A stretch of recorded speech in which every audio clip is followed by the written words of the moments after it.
The Colombian government blocked 2 U.S. deportation flights on Sunday. Here is how President Trump responded. Quote, I was just informed that 2 repatriation flights from the United States with a large number of illegal criminals were not allowed to land in Colombia. This order was given by Colombia's socialist president, Gustavo Petro, who is already very unpopular amongst his people. Petro's denial of these flights has jeopardized the national security and public safety of the United States, so I've directed my administration to immediately take the following urgent and decisive retaliatory measures. Emergency 25% tariffs on all goods coming into the United States. In 1 week, the 25% tariffs will be raised to 50%. A travel ban and immediate visa revocations on the Colombia government officials and all allies and supporters. Visa sanctions on all party members, family members, and supporters of the Colombian government. Enhanced customs and border protection inspections of all Colombian nationals and cargo on national security grounds. IEEPA, Treasury, banking, and financial sanctions to be fully imposed. This is going at the president's money. Just a little side note here. This is going at the president's money, maybe some money that the Colombian elites have stashed in the United States. Who knows? Goes right for the money. Continues. These measures are just the beginning. We will not allow the Colombian government to violate its legal obligations with regard to the acceptance and return of the criminals they forced into the United States. So Trump sends that out. The libs start screeching and whining and crying. But then what do you know? 1 hour later, we get this note from El Señor Presidente de Colombia. Now, my Spanish is not very good, but I can see a really important phrase bolded here. Avión presidencial. So from my pidgin Spanish here, it would appear to me that the Colombian president totally caved immediately, not only said that he would accept the, but in fact sent his presidential airplane to go pick them up. This is pretty good stuff. This serves 2 purposes, really. This serves the purpose, the immediate objective, of deporting criminals. This also, however, serves the broader strategic objective of telling the world we mean business. The new strategy has already proven a success. It turns out it really is that easy to deport illegal aliens. The Democrats just don't want to. I've got one question for everybody. One question I've been asking myself over the past week. Doesn't it feel good to have a real, competent president again? I'm Michael Knowles. This is The Michael Knowles Show.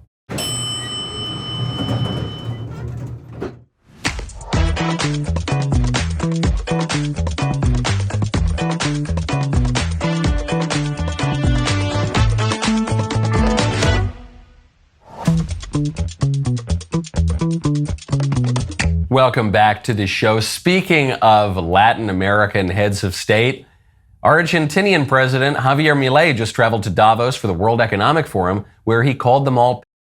We'll get to that momentarily. First, though, I want to tell you about Live Good. Go to livegood.com/Michael. I am so excited to tell you about Live Good. Live Good is doing something revolutionary in the supplement industry by offering premium quality products without all the ridiculous markups. Now, what caught my attention, you know me, I'm a quality kind of guy. They have a major commitment to quality. They've got this incredible team of natural health experts creating these formulas, and the best part is, by cutting out the middleman, they're able to offer them at the lowest prices you will find anywhere. I've sometimes been skeptical of health products in my earlier life, but this is the Maha age, baby, okay? This is the age of Bobby Kennedy and crunchy trad moms and President Trump. And so I'm really, really excited. I really love Live Good. I think they're terrific. They've got everything from organic super greens and multivitamins to collagen, weight loss products, even skincare, all top quality stuff at prices that will not break the bank. There is a reason that they are the fastest growing supplement brand out there with over 1.5 million satisfied customers. Are you ready to make the switch and start saving? We will make it even easier for you. Use our link. You can save an additional 10% off your first order on top of the already lowest prices. Go to livegood.com/Michael, Michael, to save 10% on your first order. That is livegood.com/Michael. Do not miss out on this opportunity to invest in your health without overspending. You know, the Colombian president, he was trying to save face, I think. His argument was, well, I'm going to send the presidential jet because I just care about the dignity of these migrants. I don't want them flown here on military aircraft. It's about the dignity. I don't think so. That's not passing the BS test. I think that he was bluffing. First of all, when he said we're not going to take these planes, he obviously doesn't want the Colombian criminals in his country, even though they're Colombian and they're not American and they need to go back to Colombia. He was bluffing, and President Trump called his bluff. Now, the question always is, well, is Trump bluffing too? That was the question that Vladimir Putin had in Russia when Trump said, allegedly, that he would hit Moscow if Vladimir Putin invaded Ukraine. The question is he bluffing? Well, maybe he is bluffing, but with Trump, can you take the chance? Now, in this case, Trump obviously was not bluffing. He already had the tariffs and the sanctions and the visa restrictions and all of it in the works. Once the Colombian president immediately caved and started following the law and allowing the United States to enforce its own law, then Trump said, okay, look, some of these measures have already gone into practice, and we're going to lift them once we have confirmation that the are on the ground in Colombia.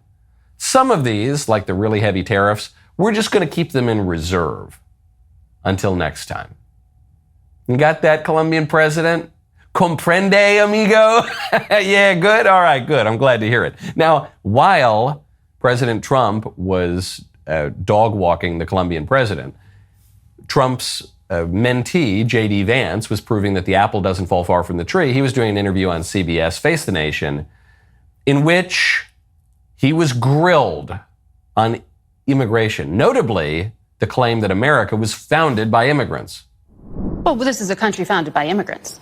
Well, this is a country founded by... country. This is a very unique country, and it was founded by some immigrants and some settlers. But just because we were founded by immigrants doesn't mean that 240 years later that we have to have the dumbest immigration policy in the world. Really good response from JD here, and I'm glad he got this settler word in, because just at a very literal historical level, America was not founded by immigrants. That's just a lie. The libs say it all the time. They've been especially saying it since the middle of the 20th century onward. But that is just part of the liberal mythos. That isn't real. America was founded by settlers. This isn't ambiguous. We have the records. We know the history. There's a cigar company named after the people who founded America called Mayflower Cigars. Great cigar company. We also have the Zycar lighter available right now. We have some in stock. If you want it, go get it now. If it sells out, I don't want to hear about it. It's a sidebar. The Pilgrims on the Mayflower were not immigrants. They were settlers. Many of the other people who came were settlers. They came to a new land. They settled treaties with some of the people who were still there, even though it was a largely barren land, but there were still some people there. They established treaties, they had alliances, they fought wars. Sometimes wars were launched on them, and ultimately they conquered and won. And back in those days, we still had a notion of the right of conquest, the law of conquest. And then now we have a country. There is very, very little similarity between the settlers who came on the Mayflower and some MS-13 gang member who hops the wall on the Rio Grande and comes into America to bring very, very little in common. Some would say almost nothing in common. Okay, so JD here, he's saying, look, we were founded by immigrants in part, but it's also settlers, you know. And so immigrants have played a big role in America. Half my family came over on the Mayflower. Half my family came over on a sardine boat from Italy, okay? They were immigrants. I'm not knocking that immigrants have contributed to America, but please stop repeating this ridiculous canard that we were founded by immigrants. We were not. Even if we were, that wouldn't mean that we need to take 10 million of them all the time, you know, coming over from dubious circumstances, working with dubious criminal organizations. Nobody needs that. But the interviewer here presses the point, and this is where JD had, and I know this word is overused, but I think you need it here. He had an iconic response. Well, Margaret, I don't agree that all of these immigrants or all these refugees have been properly vetted. In fact, we know that there are cases of people who allegedly were properly vetted and then were literally planning terrorist attacks on our country. That happened during the campaign, if you may remember. So clearly not all of these foreign nationals have been properly vetted. But there are 30,000 people in the pipeline Afghan refugees. But my primary Do you stand by concern it? as the Vice President, Margaret, is to look after the American people. And now that we know that we have vetting problems with a lot of these refugee programs, we absolutely cannot unleash thousands of unvetted people into our country. These people it's are not vetted. good. These people are vetted. Just like the guy who planned a terrorist attack in Oklahoma a few months ago, he was allegedly properly vetted, and many people in the media and the Democratic Party said that he was properly vetted. Clearly he wasn't. I don't want my children to share a neighborhood with people who are not properly vetted, and because I don't want it for my kids, I'm not going to force any other American citizens' kids to do that either. No, and that was a very particular case. It wasn't clear if he was radicalized when he got here or while he was living here. I don't really care, Margaret. I don't want that person in my country, and I think most Americans agree with me. There it is. There's the mic drop. I really don't care, Margaret. So first of all, JD is so good at this. I think this is going to be a big feature of the second Trump administration. Trump is going to send Vance out to do a lot of these shows because Vance is really, really good at sparring with the journalists. Trump is quite good at it in his own way, but Vance is really, really good at being precise. He knows the party line. He's obviously deeply educated and intelligent, and he's articulate. He's just really good at this, okay? I could see this being a huge part of the vice president's role in the second Trump administration. And that's what he grills her on here. She says, well, actually, they're vetted immigrants, okay, and they're all vetted. And he says, yeah, what about the guy who just performed a terrorist attack? That guy was supposedly vetted. Okay, that was a really particular case, and I don't think that really counts because he was wearing a blue T-shirt, and it wasn't like a beige T-shirt, and he had just gotten a haircut, and he was having a rough day. He woke up on the wrong side of the bed, and he just cuts her off. He says, you know, I really don't care, Margaret. We're not going to let him in. Okay, that's it. That is the response. That needs to be the Republican response to all of these people. Make America Great Again is probably the greatest political slogan of our time. Just below that is I really don't care, Margaret. Yeah, we're not going to do it. The arguments I've just made are really good, Margaret. And you're being obtuse and you're keeping your head in the sand. And that's fine. I guess that's your prerogative. But we just won unified government from the American people. And most people don't want some face tattooed criminal, illegal alien in their neighborhood. And look, I don't have to deal with it because I'm like a rich, powerful guy. But I care about my country, unlike the rich, powerful liberals. So if I don't want it for my kids, I'm not going to force other Americans to have it for their kids. And you know, I just really don't care, Margaret. I love it so much. There was a clip years ago, also on CBS actually, of Scalia talking to Leslie Stahl. And Leslie Stahl was asking Scalia to explain how torture was not cruel and unusual punishment. They said, well, it's because it's not punishment. It's a tactic to get information, but it's not punishment. And she couldn't process this. She said, no, you know, it's like you're trying to beat the you-know-what out of him. And she's just stammering over her words. And at a certain point, he cuts her off and says, well, anyway, that's my opinion, and it happens to be correct. And this is the new version of that. Yeah, well, anyway, I really don't care, Margaret. We're deporting them. I'm sorry that you're so upset that we deport face-tattooed Mexican Satanists and Taliban members. Yeah, I know that upsets you, but I really don't care. Now, I do care what you have to say, which is why I want you to know how to submit voice mailbag questions. It's very simple. You go to dailywire.com, you click the watch page, you click the Michael Knowles show. It's all right there. It's all very easy. Then you click submit a mailbag question. You can send your written mailbag question. Just opens up a little email box. You can send the written mailbag, or if you want to send a voice mailbag, here's what you do. You record it on your phone, however you record audio, but I am imploring you, I'm begging you on my knees. Keep these voicemails to less than a minute. Some people want to send me their life story, and I don't have time for that on the show. Less than a minute, ideally less than 30 seconds. Submit. If it's over a minute, it just will not be played on the show. So you have to limit it, okay? So you record your voice message, add it to the email, and then send it in. And then I will get to hear your beautiful dulcet tones, your mellifluous voice on Friday. Now, speaking of immigration policy, we have the numbers. President Trump's first week, he arrested 538 illegal aliens, and he deported hundreds more. That's according to the White House. It's great. I'm not knocking it. This is a breath of fresh air. You're really not going to hear complaints out of me. However, we need to recognize what this is, and that is a good start. This is not the best it's going to be. I hope not. This is not a huge show of force. No, 538 people, plus hundreds more. Let's be generous and say that hundreds more takes the total arrested and deported to 1,000. 1,000 per week comes out to 52,000 per year. 52,000 per year comes out to 208,000 per term. And President Trump's only getting one term. Unless Andy Ogles' constitutional amendment goes through, which probably will not happen, you're talking about, at this rate, deporting 208,000 people. Now, I think we should give President Trump a little break here, okay? He's been a little bit busy this week. He's accomplished an extraordinary amount in the first week. However, we need to dramatically ramp up the deportations. I'm not even saying by 20% or 50%. I'm talking about by orders of magnitude. You need to radically ramp up the deportations. The conservative estimates say that there are between 11 and 16.8 million illegal aliens in the United States. Some people think the number is much, much higher than that. But I'm using conservative estimates, 11 to 16.8 million. So that means that right now, if we just deport 208,000 per year, that we will have deported 1.2% to a little under 2%. It's just not enough. That's not even close. So it has to ramp up dramatically. Now, the political problem is that illegal aliens have families here.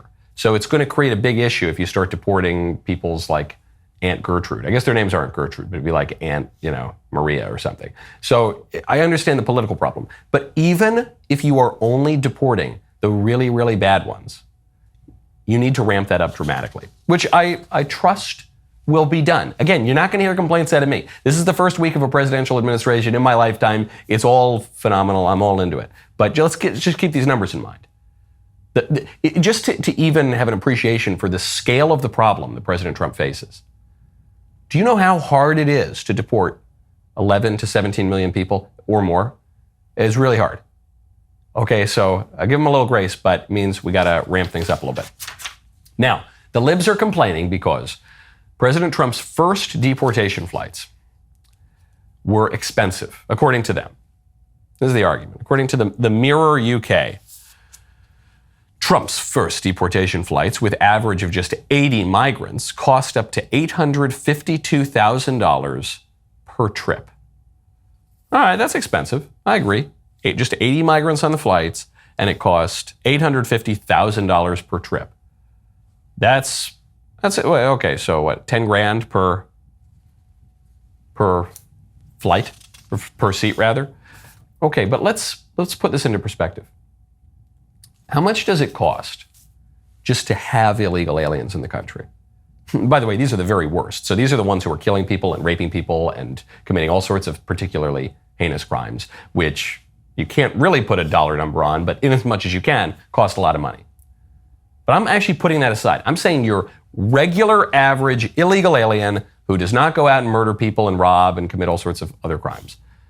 In the state of California, which is where I am right now, it costs $132,860 to keep a prisoner in California for a year. Okay? That's just what it costs. So if we're just going to arrest the illegal aliens and not deport them, that costs a lot of money.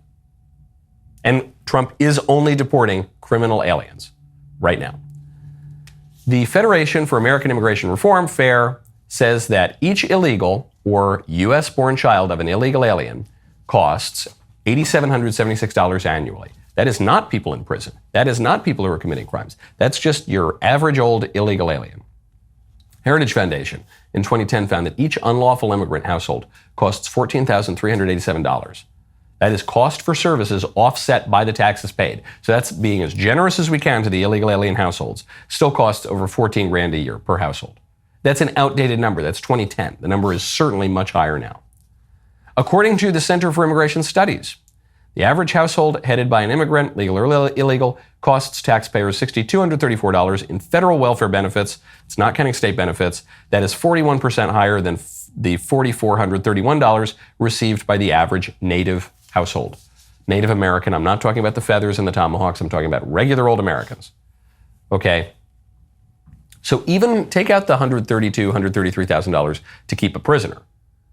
And these guys are criminals. Just regular old illegal aliens cost a ton of money. This flight is a good deal. Even if you're going to pay $850,000 for a flight of 80 people, which I assume the costs can come down a little bit, but even if you are, that's a good deal. The libs are walking into a little bit of a trap here from the immigration restrictionists, which is they're saying, look how expensive this is. And the immigration restrictionists, even just the people who want to enforce the law, are saying, yeah, do you have any idea how expensive it is just to have illegal immigrants? Because the libs will say, well, no, but they pay taxes. And, they don't even get Social Security or whatever. Yeah, okay. Even the small amount of taxes that they do pay, and they do pay some taxes, when you consider that with the welfare benefits that they receive, not even counting the crimes that they commit, it costs us money to have them. Okay, they're a drag on the economy. So you want to come here with numbers to me? You want to come here and talk about the costs of the planes? All right, let's talk about costs. President Trump, once again, the art of the deal, great negotiator, getting us a really good price. We all know President Trump hit the ground this week running, delivering on key promises, many of which were battles initiated and amplified by the DailyWire, I'm happy to say. Our hit comedy film Lady Ballers tackle the absurdity and dangers of men competing in women's sports. We'll get to a story on that momentarily. Conversation now at the forefront of national policy debates thanks to new executive orders. Am I Racist, the #1 documentary of the decade, exposed the race hustlers driving DEI initiatives. Following recent executive orders, DEI programs have been significantly dismantled at the federal level and scaled back by major corporations. We'll get to the risks. Daily Wire does have some exclusive info. We got some risks on that coming up, but in the moment, we're winning, okay? The fight is far from over. So here's the deal. We cannot keep doing this without your support. Every dollar you spend helps fuel the battle for truth and sanity in our country. Now is the time to join the fight. Watch the hit movies, docs, series shaping our culture. Get access to so much more. Go to dailywire.com/subscribe today. Speaking of Latinos, one of my favorite Latinos, Javier Milei, the president of Argentina, just went to Davos, to the World Economic Forum, to call all of those liberal elites. Promueve la agenda LGBT, queriendo imponernos que las mujeres son hombres y los Promotes the hombres son LGBT mujeres, agenda. solo It si says así that se women are men autoperciben. and men are women, Y nada dicen de cuando un hombre only if se that is how disfraza they de perceive mujer themselves. y mata They a say su nothing when a rival man en el disguises boxeo. himself as a Cuando un woman preso and kills his rega rival in a su boxing termina ring, violando a or when a cualquier prisoner mujer, claims se to le be a cruza woman el and ends poder. up any woman who crosses his path in prison. Hace pocas semanas fue noticia Without going any un further, a few caso de weeks dos ago, the case of two American homosexuals who flying the flag of sexual diversity and were sentenced to 100 years in prison for abusing and filming their adopted children for more than 2 years made headlines around the world. I want to be clear that when I say abuse, it's not a euphemism, because in its most extreme versions, gender ideology constitutes plain and simple child abuse. So true. They are. Therefore, I want to know who endorses these behaviors. I want to know who endorses these behaviors because they're too. Javier Milei coming out swinging, man. I met him a week ago at the Trump inauguration, and I just had to translate what he said because Javier Milei doesn't speak English, which is why actually in our picture together, I was speaking to him in English, but his security guard was yelling at me because I was holding a martini, and I don't know, I'm sure that guy's under a ton of threats, and he might have thought that I was going to, throw a martini on him or worse. But anyway, in the picture, because Milei didn't understand a word I was saying, he's looking at me like I'm about to pounce on him or something. But that guy, he's got the right idea over at WEF.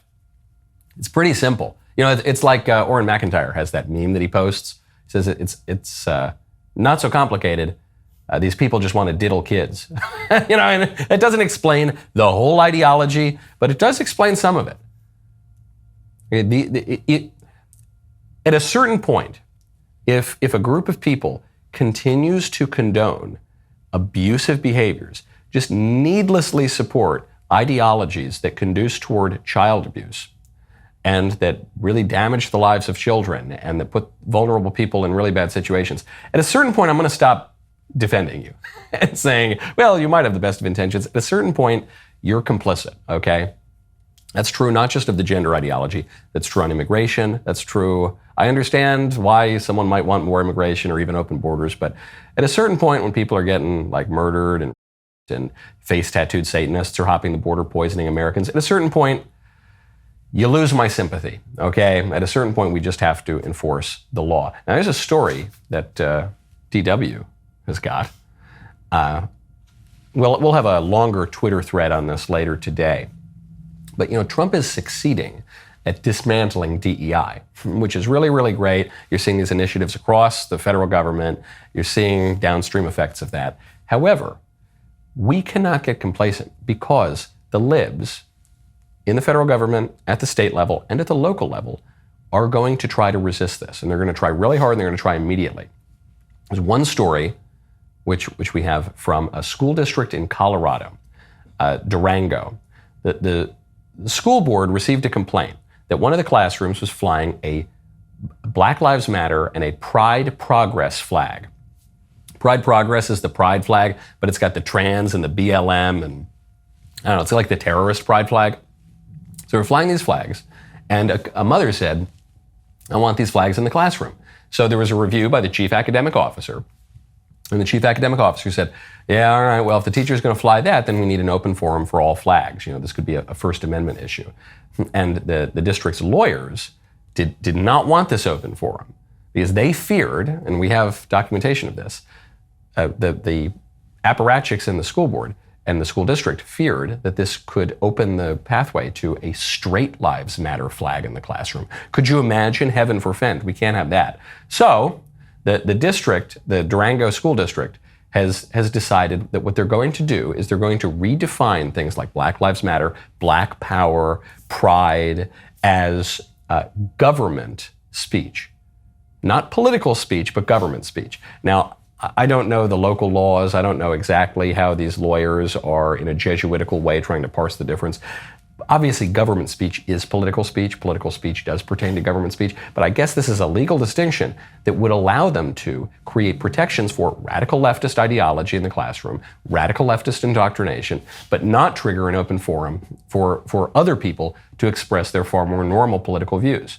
The board is furious about this. They're referring to parents, concerned parents, as outside adults. Is adults important to the child? This is giving Biden vibes, This is giving radical extremist parent sorts of connotations. So they're considering this resolution now. They still want to embrace trans in the classroom. They still want to embrace so-called gender-affirming care, which is child abuse, as Javier Milei rightly pointed out at Davos. This district, by the way, should probably be a little careful because one of their teachers was arrested for child. It's allegedly one of the teachers who was flying the pride flag was arrested for possession of child and attempting to entice a child. Okay, so if I were this school district, I would be pretty cautious with the old pride flag. They're not. They're trying to enshrine all of this radical leftism. Contrary to the national movement against DEI, contrary to the national movement against gender ideology. I mean, President Trump won unified government in large part because of these issues. But you're seeing so much pushback, ways to hide the programs, ways to legally protect them while not protecting conservative speech.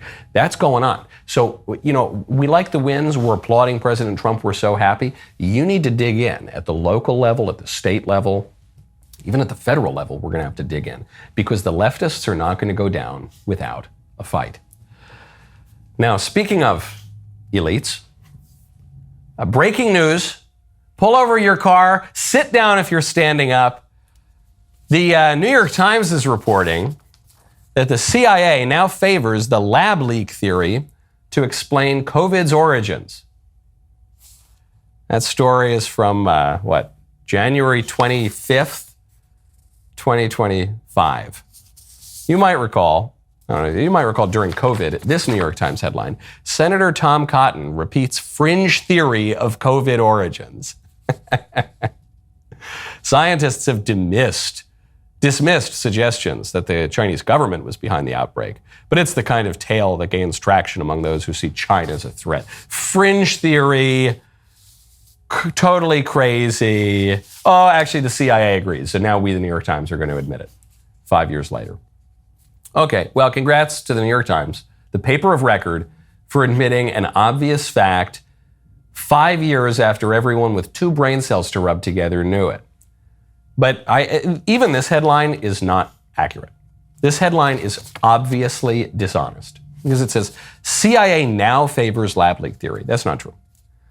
The CIA doesn't now favor anything. Trump is now the president. That's what happens. You could change the headline to Trump is now the president. And so the CIA needs to get in line.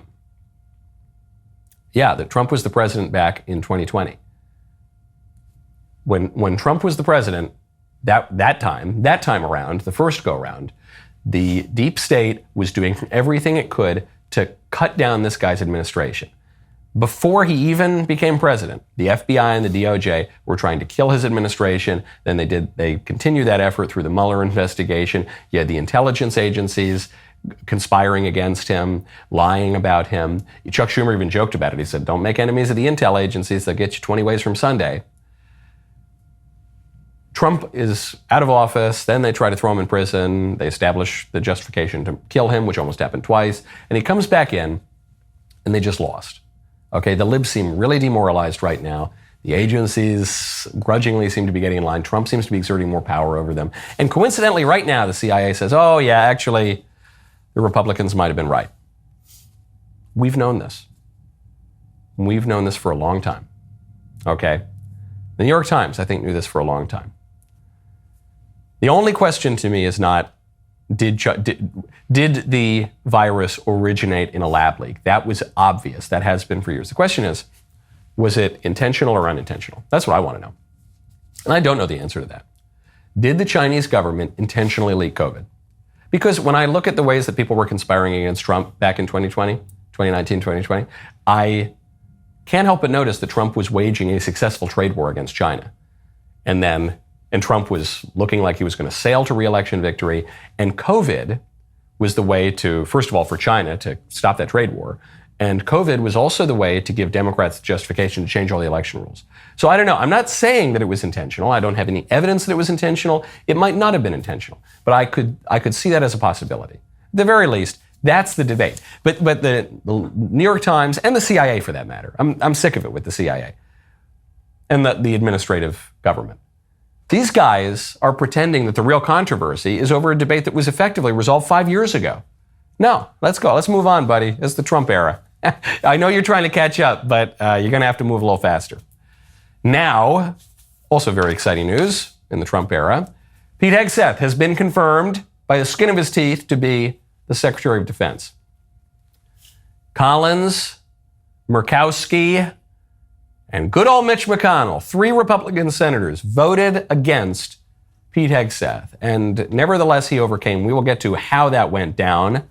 We'll get to another shocking vote that might switch to get RFK through in a moment. First, though, I want to tell you about my favorite comment of the day. That was on Friday. Spider-Man and Jenny says, 2 terms for president only, 2 terms for Congress as well. No exceptions because some people love Trump and seem sympathantic.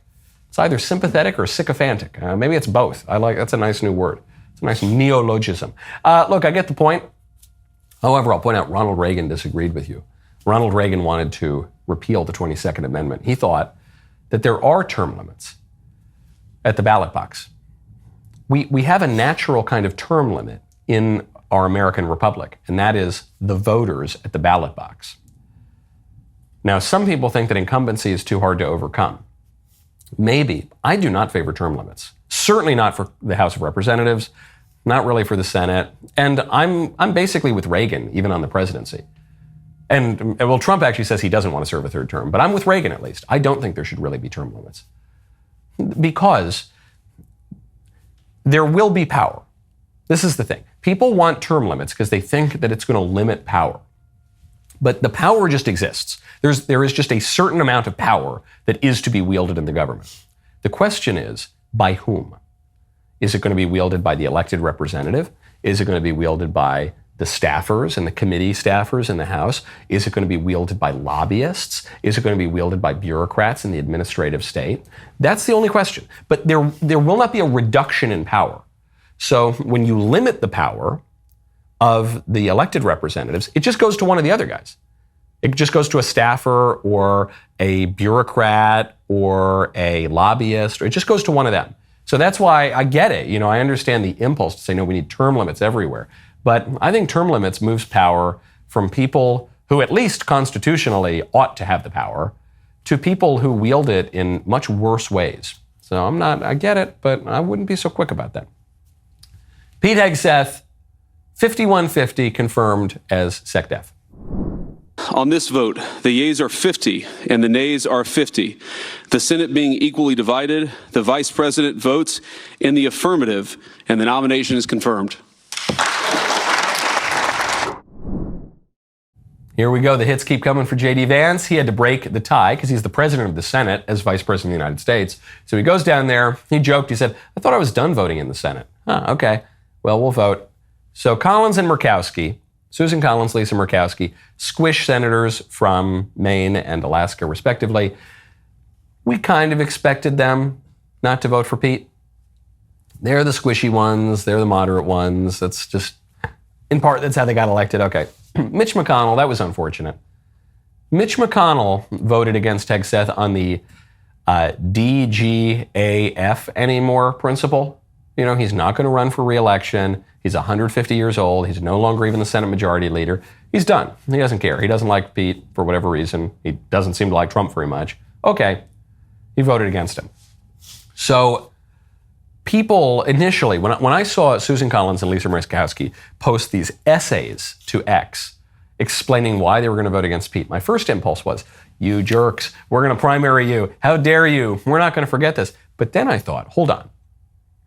They're both posting this at the same time, maybe because Pete has the votes.